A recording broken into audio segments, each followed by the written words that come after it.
Au nom du Père et du Fils et du Saint-Esprit.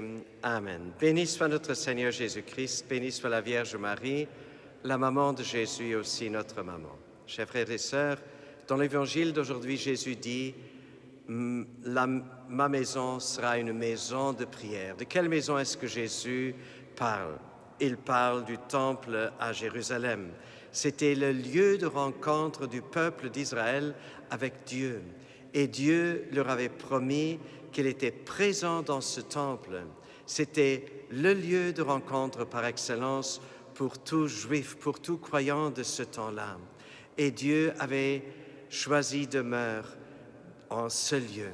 Et Jésus, à 12 ans, qu'est-ce qu'il avait une joie d'être dans le temple et de rester encore plus longtemps.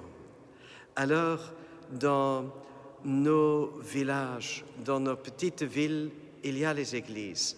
Il y a aussi ce lieu de rencontre avec Dieu. Dieu est présent dans les tabernacles. Alors, je vais vous raconter une petite histoire, un petit fait. Il y a beaucoup d'années, d'ici, je suis nommé prêtre dans un petit village, un peu plus grand déjà. Et alors, c'était une belle église. Elle était bien chauffée, mais elle était fermée. Il n'y avait presque pas d'oxygène. Venant dans cette église, je me suis décidé et je me suis dit, elle est belle, il y a des choses précieuses dans cette église, mais on va laisser ouverte cette église pour que les gens puissent venir adorer le Seigneur et prier.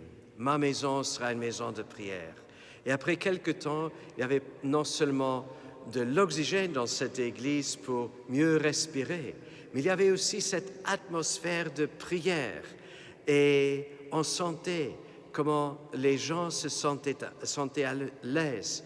Ils venaient pour la prière, ils venaient pour rencontrer Dieu. Et on sentait aussi vraiment, de jour en jour, de semaine en semaine, toujours davantage la présence de Dieu.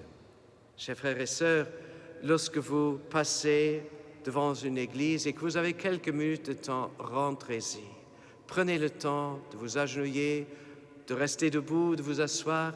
Prenez un moment de prière pour remplir non seulement cette église avec la prière, mais pour remplir aussi votre cœur par la présence de Dieu, puisque, comme le dit saint Paul, nous tous, individuellement, personnellement, nous sommes aussi le temple du Saint-Esprit et que Dieu habite en nous.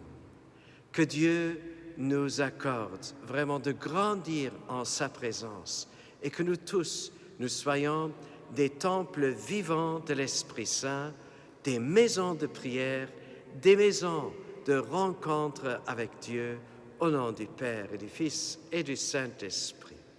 À nous tous, une bonne journée.